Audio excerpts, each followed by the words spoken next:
नमो भगवते वासुदेवाय। ओम ब्रीम बृहस्पतये नमः। आप सभी का हमारे YouTube चैनल पर हार्दिक स्वागत है।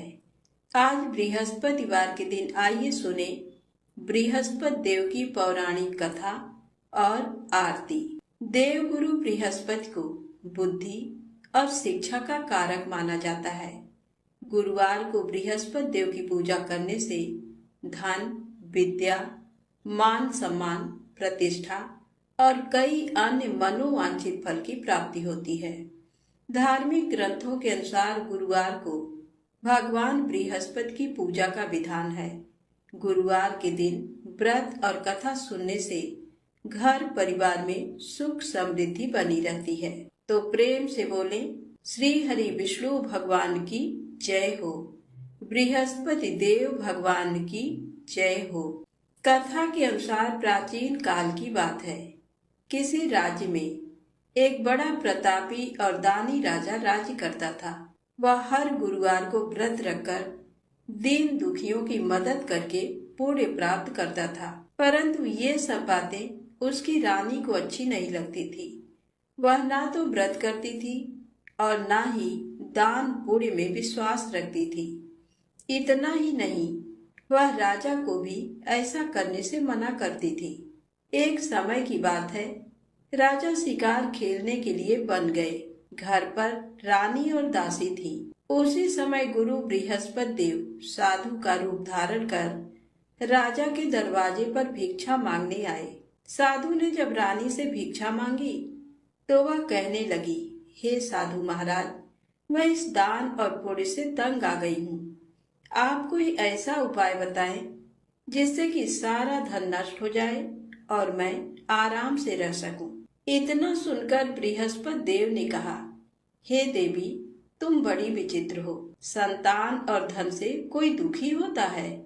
अगर अधिक धन है तो इसे शुभ कार्यों में लगाओ, कुंवारी कन्याओं का विवाह कराओ, विद्यालय और बाग बगीचे का निर्माण कराओ, जिससे तुम्हारे दोनों लोग सुधरें। परंतु साधु की इन बातों से रानी को खुशी नहीं हुई। उसने कहा कि मुझे ऐसे धन की आवश्यकता नहीं है जिसे मैं दान दूं और जिसे संभालने में मेरा सारा समय नष्ट हो जाए। तब साधु ने कहा, अगर तुम्हारी ऐसी इच्छा है तो मैं जैसा तुम्हें बताता हूँ तुम वैसा ही करना।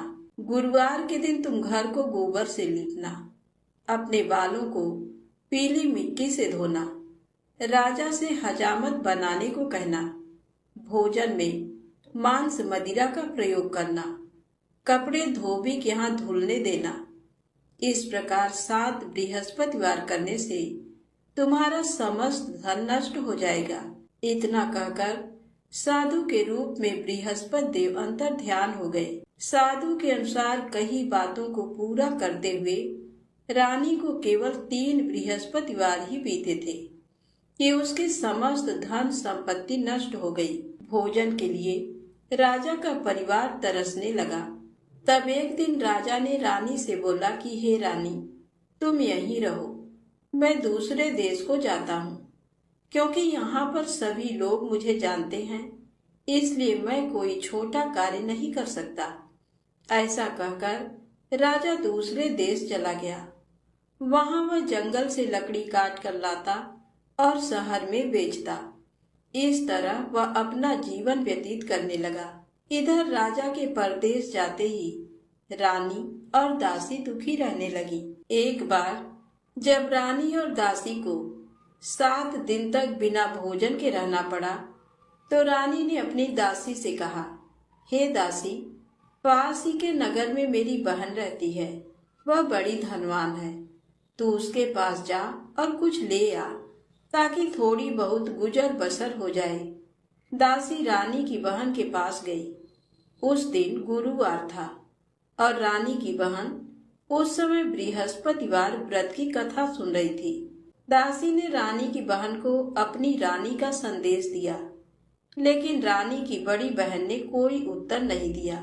जब दासी को रानी की बहन से कोई उत्तर नहीं मिला तो वह बहुत दुखी हुई और उसे क्रोध भी आया।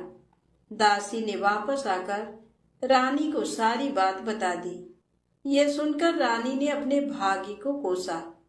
उधर रानी की बहन ने सोचा कि मेरी बहन की दासी आई थी, परंतु मैं उससे नहीं बोली, इससे वह बहुत दुखी हुई होगी।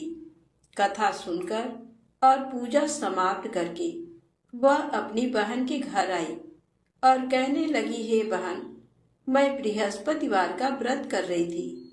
तुम्हारी दासी मेरे घर आई थी, परंतु जब तक कथा होती है तब तक ना तो उठते हैं और ना ही बोलते हैं, इसलिए मैं नहीं बोली। बताओ दासी क्यों आई थी? रानी बोली, बहन तुमसे क्या छिपाऊं, हमारे घर में खाने तक को अनाज नहीं है। ऐसा कहते कहते रानी की आंखें भर आईं। उसने दासी समेत पिछले 7 दिनों से भूखे रहने की पूरी बात अपनी बहन को बता दी। रानी की बहन बोली, देखो बहन, भगवान बृहस्पति देव सबकी मनोकामना को पूर्ण करते हैं।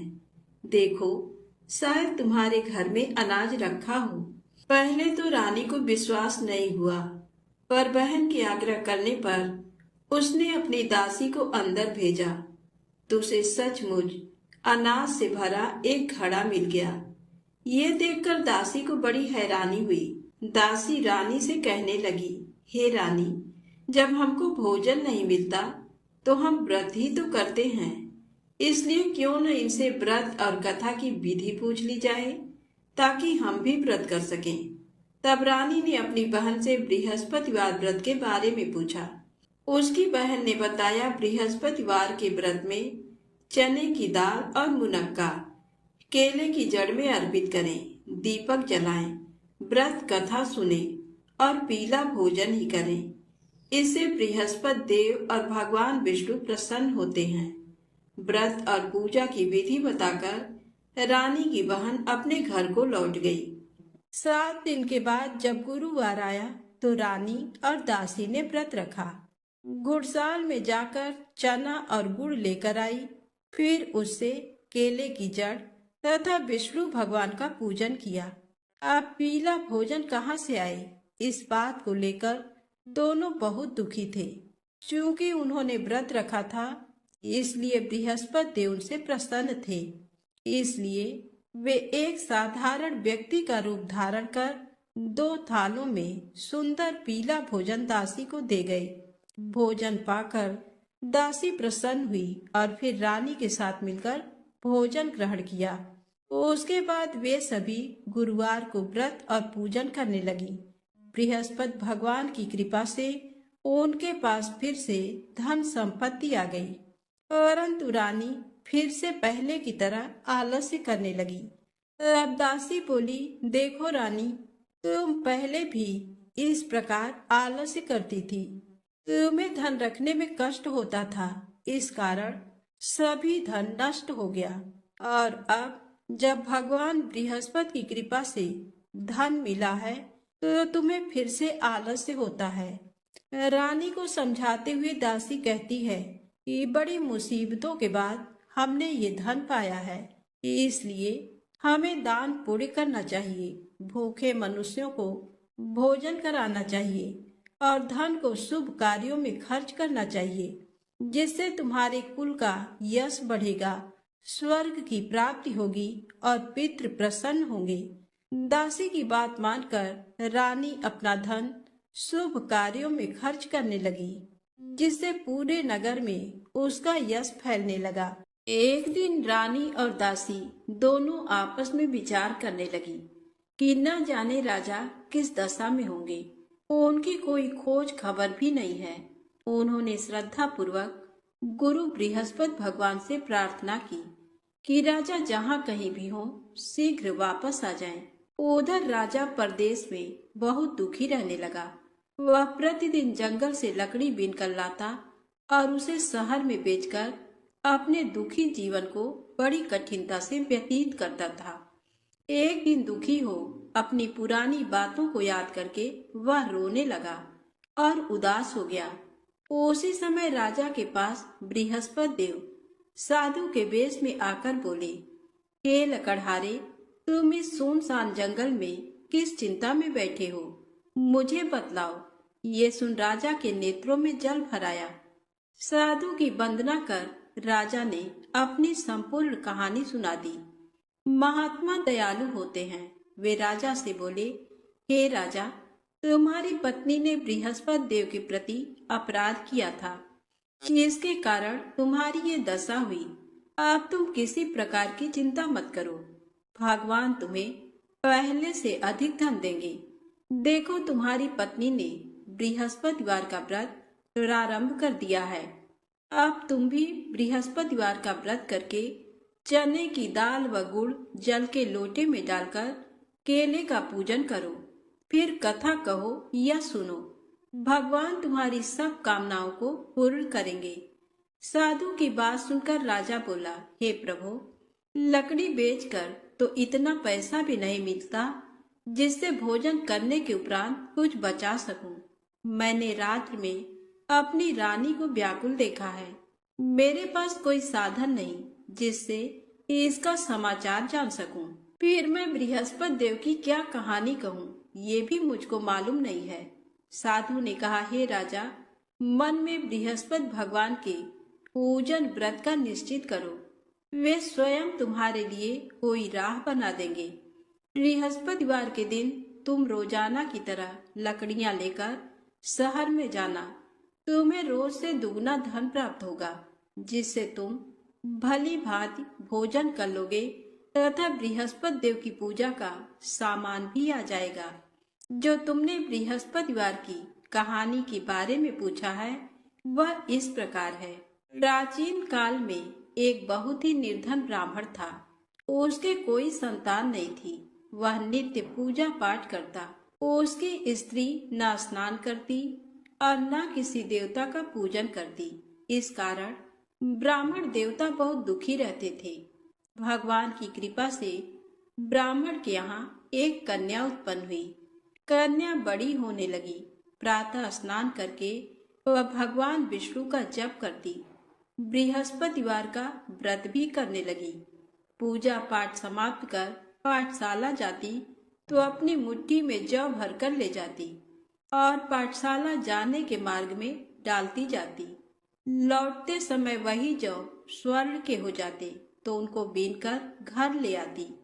एक दिन वह बालिका सूप में उन सोने के जौ को फटक कर साफ कर रही थी कि तभी उसकी माँ ने देख लिया और कहा, हे बेटी, सोने के जौ को फटकने के लिए सोने का सूप भी तो होना चाहिए। दूसरे दिन गुरुवार था। कन्या ने व्रत रखा और बृहस्पति देव से सोने का सूप देने की प्रार्थना की। बृहस्पति देव ने उसकी प्रार्थना स्वीकार कर ली। रोजाना की तरह वह कन्या जौ फैलाती हुई पाठशाला चली गई। पाठशाला से लौटकर जब वह जौ बीन रही थी तो बृहस्पति देव की कृपा से उसे सोने का सूप मिला। उसे वह घर ले आई और उससे जौ साफ करने लगी, परंतु उसकी माँ का वही ढंग रहा। एक दिन की बात है, कन्या सोने के सूप में जब जौ साफ कर रही थी, उस समय उस नगर का राजकुमार वहां से निकला। कन्या के रूप को देखकर वह उस पर मोहित हो गया। राजमहल आकर वह भोजन तथा जल त्याग कर उदास होकर लेट गया। राजा को जब राजकुमार द्वारा अन्न जल त्यागने का समाचार ज्ञात हुआ तो अपने मंत्रियों के साथ वह अपने पुत्र के पास गया और कारण पूछा। राजकुमार ने राजा को उस लड़की के घर का पता भी बता दिया। मंत्री उस लड़की के घर गया। मंत्री ने ब्राह्मण के समक्ष राजा की ओर से निवेदन किया। कुछ ही दिन बाद ब्राह्मण की कन्या का विवाह राजकुमार के साथ संपन्न हो गया। कन्या के घर से जाते ही ब्राह्मण के घर में पहले की भांति गरीबी का निवास हो गया। एक दिन दुखी होकर ब्राह्मण अपनी पुत्री से मिलने गए। बेटी ने पिता की अवस्था को देखा और अपनी माँ का समाचार पूछा। ब्राह्मण ने सभी हाल कह सुनाया। कन्या ने बहुत सा धन देकर अपने पिता को विदा कर दिया, लेकिन कुछ दिन बाद फिर वही हाल हो गया। ब्राह्मण फिर अपनी कन्या के यहाँ गया और सभी हाल कहा तो पुत्री बोली, हे पिताजी, आप माता जी को यहाँ लिवा लाओ। मैं उन्हें वह विधि बता दूंगी जिससे गरीबी दूर हो जाए। ब्राह्मण देवता अपनी स्त्री को साथ लेकर अपनी पुत्री के पास राजमहल पहुंचे तो पुत्री अपनी माँ को समझाने लगी, हे माँ, तुम प्रातः काल स्नान आदि करके विष्णु भगवान का पूजन करो तो सब दरिद्रता दूर हो जाएगी। परंतु उसकी माँ ने उसकी एक भी बात नहीं मानी। वह प्रातः काल उठकर अपनी पुत्री के बच्चों का बचा जूठन खा लेती थी। एक दिन उसकी पुत्री को बहुत गुस्सा आया। उसने अपनी माँ को एक कोठरी में बंद कर दिया। प्रातः काल उसने स्नान आदि करा के पूजा पाठ करवाया तो उसकी माँ की बुद्धि ठीक हो गई। इसके बाद वह नियम से पूजा पाठ करने और प्रत्येक बृहस्पतिवार को व्रत रखने लगी। इस व्रत के प्रभाव से मृत्यु के बाद वह स्वर्ग को गई। वह ब्राह्मण भी सुख पूर्वक इस लोक का सुख भोगकर स्वर्ग को प्राप्त हुआ। इस तरह कहानी कहकर साधु देवता वहां से अंतर ध्यान हो गए। धीरे धीरे समय व्यतीत होने पर फिर बृहस्पतिवार का दिन आया। राजा जंगल से लकड़ी काटकर शहर में बेचने गया। उसे उस दिन और दिनों से अधिक धन मिला। राजा ने चना गुड़ आदि लाकर बृहस्पतिवार का व्रत किया। उस दिन से उसके सभी क्लेश दूर हुए। परंतु जब अगले गुरुवार का दिन आया तो वह बृहस्पतिवार का व्रत करना भूल गया। इस कारण बृहस्पति भगवान नाराज हो गए। उस दिन उस नगर के राजा ने विशाल यज्ञ का आयोजन किया तथा शहर में ये घोषणा करा दी कि कोई भी मनुष्य अपने घर में भोजन न बनावे, न आग जलावे। समस्त जनता मेरे यहाँ भोजन करने आवे। इस आज्ञा को जो न मानेगा उसे फांसी की सजा दी जाएगी। इस तरह की घोषणा संपूर्ण नगर में करवा दी गई। राजा की आज्ञा अनुसार शहर के सभी लोग भोजन करने गए, लेकिन लकड़हारा कुछ देर से पहुंचा। इसलिए राजा उसको अपने साथ घर लिवा गए और ले जाकर भोजन करा रहे थे तो रानी की दृष्टि उस खूंटी पर पड़ी जिस पर उसका हार लटका हुआ था। वह वहां पर दिखाई नहीं दिया। रानी ने निश्चय किया कि मेरा हार इस मनुष्य ने चुरा लिया है। उसी समय सिपाहियों को बुलाकर उसको कारागार में डलवा दिया। जब लकड़हारा कारागार में पड़ गया और बहुत दुखी होकर विचार करने लगा कि न जाने कौन से पूर्व जन्म के कर्म से मुझे ये दुख प्राप्त हुआ, और उसी साधु को याद करने लगा जो कि जंगल में मिला था। उसी समय तत्काल बृहस्पति देव साधु के रूप में प्रकट हुए और उसकी दशा को देखकर कहने लगे, अरे मूर्ख, तूने बृहस्पति देव की कथा नहीं करी, इस कारण तुझे दुख प्राप्त हुआ है। अब चिंता मत कर। बृहस्पतिवार के दिन कारागार के दरवाजे पर 4 पैसे पड़े मिलेंगे। उनसे तू बृहस्पति देव की पूजा करना, तेरे सभी कष्ट दूर हो जाएंगे। बृहस्पति के दिन उसे 4 पैसे मिले। लकड़हारे ने कथा कही। उसी रात्रि को बृहस्पति देव ने उस नगर के राजा को स्वप्न में कहा, हे राजा, तुमने जिस आदमी को कारागार में बंद कर दिया है वह निर्दोष है। वह राजा है, उसे छोड़ देना। रानी का हार उसी खूंटी पर लटका है। अगर तू ऐसा नहीं करेगा तो मैं तेरे राज्य को नष्ट कर लूंगा। इस तरह रात्रि के स्वप्न को देखकर राजा प्रातः काल उठा और खूंटी पर हार देकर लकड़हारे को बुलाकर क्षमा मांगी तथा लकड़हारे को योग्य सुंदर वस्त्र आभूषण देकर विदा कर दिया। बृहस्पति देव की आज्ञा अनुसार लकड़हारा अपने नगर को चल दिया। राजा जब अपने नगर के निकट पहुंचा तो उसे बड़ा आश्चर्य हुआ। नगर में पहले से अधिक बाग, तालाब, कुएं तथा बहुत सी धर्मशाला, मंदिर आदि बन गए हैं। राजा ने पूछा, ये किसका बाग और धर्मशाला है? तब नगर के सब लोग कहने लगे, ये सब रानी और बांदी के हैं। तो राजा को आश्चर्य हुआ और गुस्सा भी आया। जब रानी ने ये खबर सुनी कि राजा आ रहे हैं तो उन्होंने बांदी से कहा कि हे दासी, देख राजा हमको कितनी बुरी हालत में छोड़ गए थे। हमारी ऐसी हालत देखकर वह लौट न जाएं, इसलिए तू दरवाजे पर खड़ी हो जा। आज्ञानुसार दासी दरवाजे पर खड़ी हो गई। राजा आए तो उन्हें अपने साथ लिवा लाई। तब राजा ने क्रोध करके अपनी रानी से पूछा कि ये धन तुम्हें कैसे प्राप्त हुआ है। तब उन्होंने कहा, हमें ये सब धन बृहस्पति देव के इस व्रत के प्रभाव से प्राप्त हुआ है। राजा ने निश्चय किया कि 7 रोज बाद तो सभी बृहस्पति देव का पूजन करते हैं, परंतु मैं प्रतिदिन दिन में 3 बार कहानी तथा रोज व्रत किया करूंगा। अब हर समय राजा के दुपट्टे में चने की दाल बंधी रहती तथा दिन में 3 बार कहानी कहता। एक रोज राजा ने विचार किया कि चलो अपनी बहन के यहाँ हो आवे। इस तरह निश्चय कर राजा घोड़े पर सवार हो अपनी बहन के यहाँ को चलने लगा। मार्ग में उसने देखा कि कुछ आदमी एक मुर्दे को लिए जा रहे हैं। उन्हें रोककर राजा कहने लगा, अरे भाइयों, मेरी बृहस्पति देव की कथा सुन लो। वे बोले, लो, हमारा तो आदमी मर गया है, इसको अपनी कथा की पड़ी है। परंतु कुछ आदमी बोले, अच्छा कहो, हम तुम्हारी कथा भी सुनेंगे।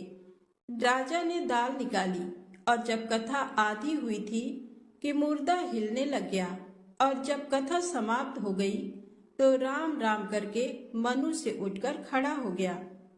आगे मार्ग में उसे एक किसान खेत में हल चलाता मिला। राजा ने उसे देखा और उससे बोले, अरे भैया, तुम मेरी बृहस्पतिवार की कथा सुन लो। किसान बोला, जब तक मैं तेरी कथा सुनूंगा तब तक 4 हरैया जोत लूंगा। जाए अपनी कथा किसी और को सुनाना। इस तरह राजा आगे चलने लगा। राजा के हटते ही बैल पछाड़ खाकर गिर गए तथा किसान के पेट में बड़ी जोर का दर्द होने लगा। उस समय उसकी माँ रोटी लेकर आई। उसने जब ये देखा तो अपने पुत्र से सब हाल पूछा और बेटे ने सभी हाल कह दिया। तो बुढ़िया दौड़ी दौड़ी उस घुड़सवार के पास गई और उससे बोली कि मैं तेरी कथा सुनूंगी, तू अपनी कथा मेरे खेत पर चलकर ही कहना। राजा ने बुढ़िया के खेत पर जाकर कथा कही, जिसके सुनते ही वह बैल उठ खड़े हुए तथा किसान के पेट का दर्द भी बंद हो गया। राजा अपनी बहन के घर पहुंचा। बहन ने भाई की खूब मेहमानी की। दूसरे रोज प्रातः काल राजा जगा तो वह देखने लगा कि सब लोग भोजन कर रहे हैं। राजा ने अपनी बहन से कहा, ऐसा कोई मनुष्य है जिसने भोजन नहीं किया हो, मेरी बृहस्पतिवार की कथा सुन ले। बहन बोली, हे भैया, ये देश ऐसा ही है कि पहले यहाँ लोग भोजन करते हैं, बाद में अन्य काम करते हैं। अगर कोई पड़ोस में हो तो देख आऊं। वह ऐसा कहकर देखने चली गई, परंतु उसे कोई ऐसा व्यक्ति नहीं मिला जिसने भोजन न किया हो। अतः वह एक कुम्हार के घर गई जिसका लड़का बीमार था।